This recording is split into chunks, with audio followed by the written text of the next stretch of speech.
A powerhouse known for its big body and even bigger weapons, the Heavy offers abilities ranging from altering the environment itself, with the powers of both creation and destruction, to specializations more up close and personal that can provide your whole team with instant defense or mark an enemy for death with a swift attack.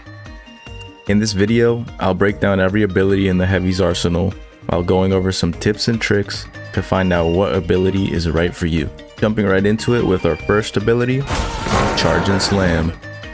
An offensive disruptive ability that allows the Heavy to launch themselves at high speed toward enemies or structures with incredible force. It's great for breaking enemy defenses down, dealing damage, and causing chaos.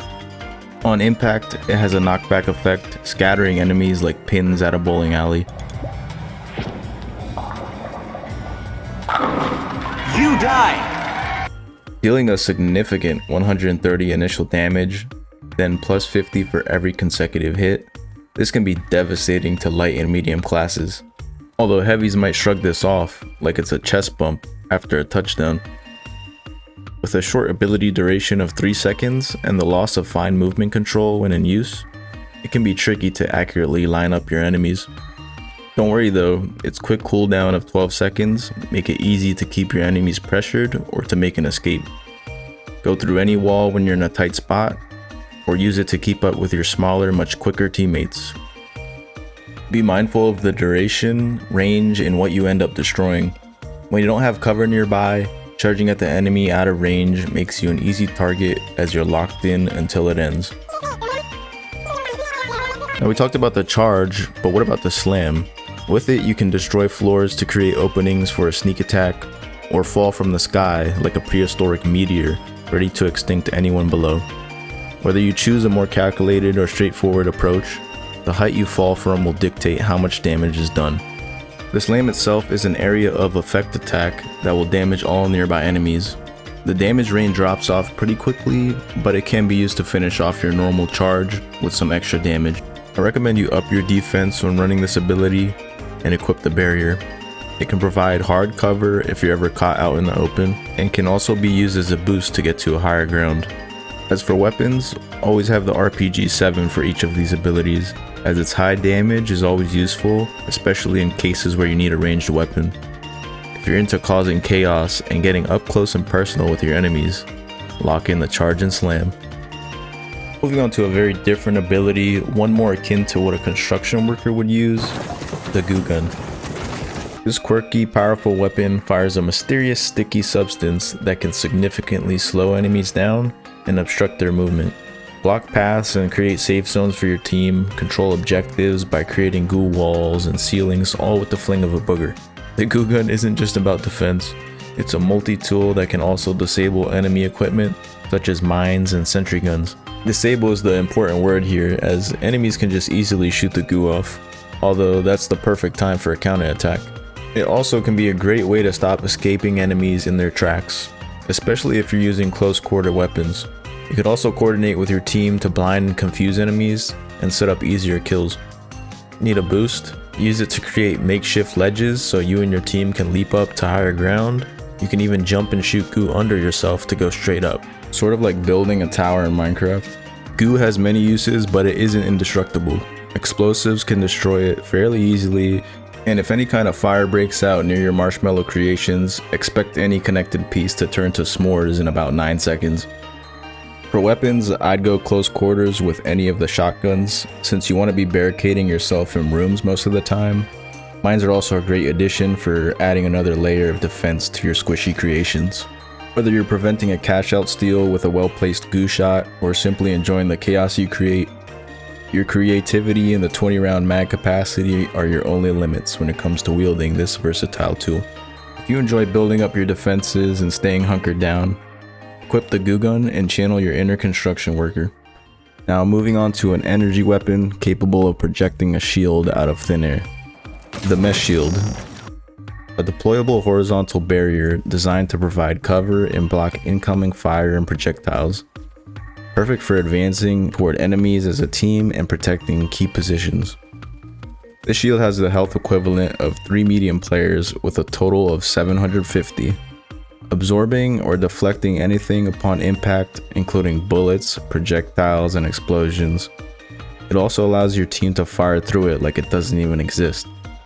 Some players haven't grasped this feature and will literally act like it doesn't exist, failing to stay behind it during gunfights.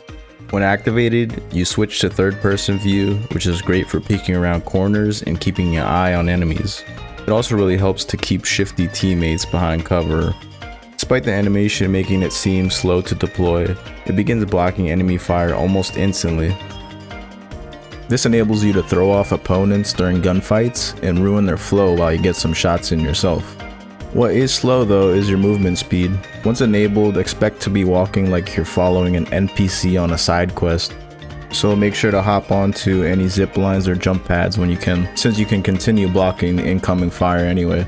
Be cautious of counters like glitch grenades, mines, and glitch canisters, as they will disrupt your ability, disabling your shield for a few seconds. Unlike other abilities, its cooldown is always active when the shield is damaged and put away, slowly regenerating its health over time instead of triggering when it's destroyed. The most significant advantage of the mesh shield is its ability to protect teammates during critical moments, like stealing cash outs or going for revives. Last but not least, the only class with a fourth ability and the power of relocating your enemies into a grave, the Winch Claw. Its now reduced 12-meter range can still be a nightmare to play against. This gadget launches a claw that hooks onto enemies or almost any object, then express ships them straight to you. With a chain capable of dragging valuable items like revived statues or cash boxes, it can really be rewarding when used correctly. It's great for fishing heavier objects too, like debris or cash out stations. Keep in mind though, the heavier the target, the less distance it'll travel. There are actually two cooldowns categorized into low value and high value targets, 7 seconds and 14 seconds respectively. So higher value objects like enemies and cash outs will trigger the higher countdown, and vice versa for low value targets like revived statues, cash boxes, and your mom. Even better, you can shoot while reeling in and move around, adjusting where it lands. The claw shoots in a straight line without any drop, so your aim is true, but impact takes about half a second, so lead your shot slightly. It's clutch for stopping cash out steals or moving the cash out to a better position. It even works through dome shields and mesh shields and can cancel a heavy's charge and slam. For an increase in pull distance, pair it with the gravity cube. It can also delay steals and help you get to higher ground. Explosive mines work really well too if you manage to pull players over top of them.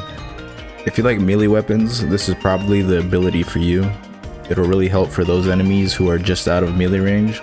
So if you like taking matters into your own hands and interrupting your enemy's whole day, lock in the Winch Claw. That's all 4 of the heavy's abilities laid out. Maybe 1 or 2 stick out to you. Don't hesitate to try them all at least once. Before I end the video, I quickly want to talk about Holtow. A new lore video dropped, and with it, a developer of the finals has publicly said ranked cash out is coming back to the game. Cash out is back in ranked. I said it. That's good news to me. World Tour was a weird attempt at competitive, and I think we're all tired of it. But if you haven't watched the lore video, here it is. The life giver, the sun, always on, the source of everything that is good. But can it be trusted? Holtow's sun insurance will have you covered if the unimaginable happens and the light goes out. Holtow, brighter than ever. All right, we're clear. June, what's up? You seem distracted today. It's just, I heard that Marcel from corporate has shown up here. What? Marcel from Multico? You mean Merciless Marcel? The one and only. Oh boy. Well, after everything we've been through with CNS and the reboot, I'm not really surprised. Rumor has it that he had a meeting with the sponsors this morning. Things are definitely going to change around here. Again. Good. And let's hope they take CNS and its game mode out of the spotlight. Said like a true spokesperson for Ospews. Hey, it's the best drink in the world. So now they're offering sun insurance, and we're not talking about sunblock. It's definitely giving eerie vibes. It kind of sounds like there will probably be some new in-match event, like a meteor shower, or maybe it's a theme for the next season, like a Halloween or snow theme or something. But if you go to Holtow.com, you'll see the mega insurance card. I imagine there's some super secret Morse code somewhere since there's about 1 million numbers all over the website. Season 4 is coming September 30th, and that's all I have for now. So leave a like, subscribe, and I'll see you in the next one. Peace.